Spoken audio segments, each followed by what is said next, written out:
So Rachel is doing the education for us, and she's done 2 beautiful educational messages for us already. And we're looking forward to hearing your Mauritian twist on customer service. So thank you, Rachel, over to you. Thank you. Yeah. Yes, welcome to all, especially Diane. First one, welcome. A warm welcome on behalf of MBN. Just for those who were not with us on the 2 previous educational series on customer care, we established something about the fact that a cancer killing service is about customers feeling ignored, especially when they're walking a place and they feel ignored, they are not acknowledged. That's one thing that we found out in the Mauritian context, at least 2/3 of them, because they walk in a place where there's no greeting, no smiles, no acknowledgement, no eye contact, nothing.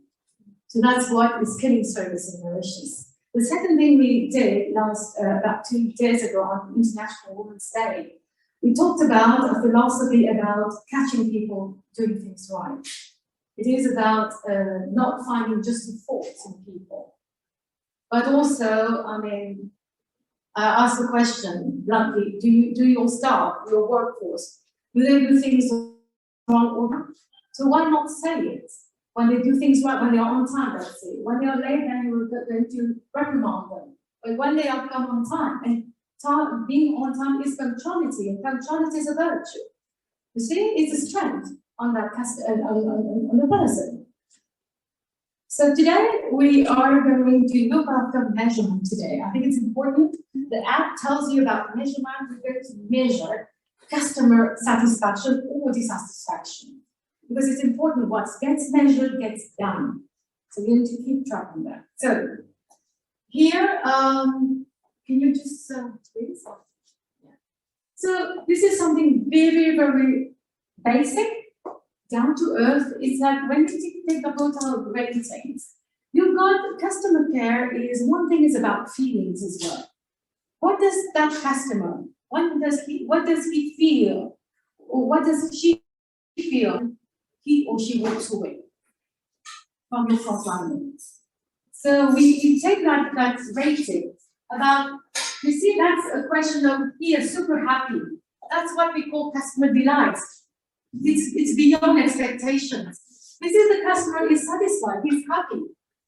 Okay, it's like what he expects, you've delivered the same thing. And this is 50-50, neutral. It's like any other shop, any other business centers, whatever. Yeah? And then here you see something as a horrible feeling inside. The customer somehow feels disappointed, but he doesn't always tell you. That's a gap, that's dissatisfaction. And that last one is really that the customer is really curious. He said, who's in charge here? Where's Danny?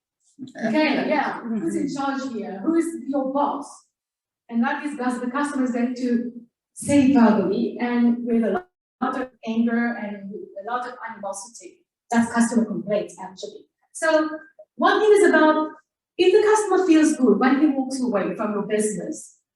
He said, yes, the service is lovely. When the customer, okay, feels bad inside, he said, this is poor service. Your service is shocking.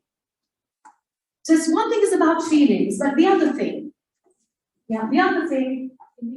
is you need to deliver the goods. No, sorry, the other one. Just go back, yes. You need, if you don't get the work done, if you don't deliver the goods, then you've got no business to smile for the rest of your life. So no customers, no sales, no business. That's as it's to the point. So it's about feelings, and this is the qualitative aspect of service. And you've got also to get the job done. The coffee must be served at the right temperature. Your staff must be well brewed. The setup must be done. I'm talking here about the setup. You see the welcoming, the registration, and all that needs to be top notch for that. So can we just once? Next. Now, what we do as well is, I've been doing it in Mauritius for the past 28 years now, about measuring two things. It's about customer expectations. Customer expectation versus customer experience. Those two things is more because perceptions of truth in the mind of customers. You can do the same thing. You take the same amount of time. You take the same resources and everything. One customer will say, wow, what a pleasure to be here. The other person comes because it's the background, and then you do the same thing. Identical things, and the other customers say, okay, this is for service. I'm not going to come here. See? So what is happening here? When you see the orange one, brown one, that is what the customer expects. What he expects. And then the blue one is the customer experience. So can you just look on? So what happens is here, now the customer is happy. That is where the customer is happy. Now, what about this one? Here, you've seen expectations vis-a-vis experience, and you see the gap. This is bad service. Now, this is really, that's the one here. Now the customer is saying, okay, there's something missing here, I have a horrible feeling, I don't feel that good, etc. And this is where you get customer delight, where what the customer expects, you've done that extra mile. I don't know what that means. It can be for some companies a little smile. It can be, you see, greeting the customer. It can be escorting me, being a person with disability. You see, escorting me, or something about. I got one yesterday at Windows. Actually, I was looking for a chisel marker. I was looking around the market. I couldn't find the chisel marker. The chisel ones, like they're all pointers everywhere I go. But Windows have it. They have them in some outlets. I have got one in Cascadella actually. So that was a girl going out of her way from the till. Said, "Come on, you replace me. I'm going to show the lady." And that for me is 5-star rated. See? So this is what we need to see. Can you see about how we can do something and we need to quantify? Put a number on it to be measurable. Yeah. Yes. Can we specifically we need to know the SMART approach or the smarter approach. Specific, measurable, achievable, realistic, time-related, evaluated, and reviewed as well. That's important, not just smart service, smart goals, but smart. Let's see now about the 2080 rule. Okay, I'm giving you some of the tools that we can use. At 2080, do you know your 20% of the most important customers, I mean the VVIPs, I would say, 20% of the customers bringing 80% results. That's a Pareto principle. Yeah. Do you know what they feel, they think about the service? That's what we do when we do customer care training. We invite them to give testimonials because we need to give credit and to valorize or to recognize, showing recognition for good, for the behavior, for the actions done. You're not going to have like a camera 24 hours a day on them because they have to. It is something ingrained. It's something that you see. It's about that human touch that makes the whole difference. So that 28 rules. Can you just go? Yeah. So all those are tools. All those are tools that we can use. Yeah, to be able to track, to give it the customer satisfaction index, and we reward those. They become your service champions. The other ones setting the examples. That might be Rita or Ahmed or Babita or Giovanni. Those are your champions. It's all about reversing the pyramid. It's all about. It's a philosophy actually. Yeah, and you see all this because now internal direct service is not just about the customer just bringing them revenue. It's also what about the internal suppliers and customers? I mean, I said, Rachel, what do you do in your company at Audience Center? I'm a customer. I'm an accountant. I'm an accountant. I have nothing to do with customers. Wrong, because you're serving the board. You're serving your GM, your general manager, in terms of profit and loss account or whatever. What is it? Financial reports and everything. You're serving because you're giving a service. You see? And that is something that is not familiar in Mauritius.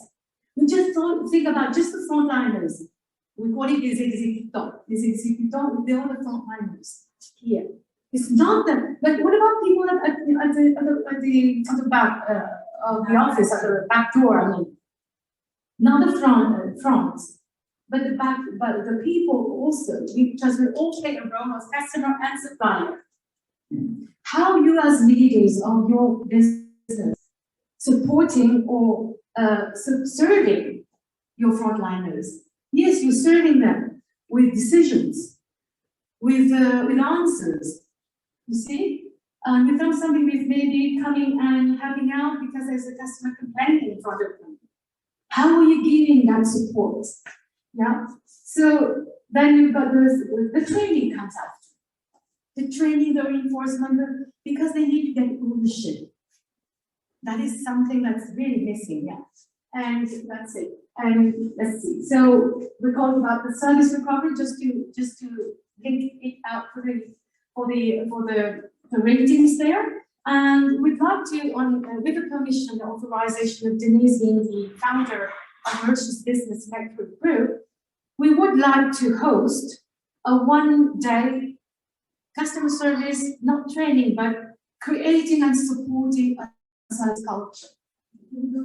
So that will be the last. So that you have to look holistically, in a holistic, in the ability about the culture, the organizational culture, the people there, the customers, the suppliers, the processes, all your processes and procedures, customer and systems work for customers or against customers.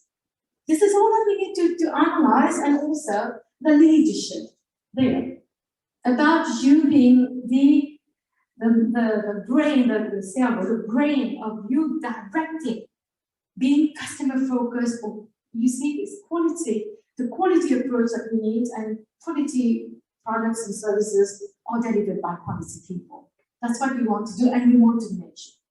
That's the thing. If you want to know more about it, and with the permission of Denise, to see if we can host, with the permission also with having our host here, Mr. Benny, so on board for here to get a one-day program about designing something and customizing it to your particular business. We can do that at a fair price. Over to you, Denise. Thank you. Thank you so much.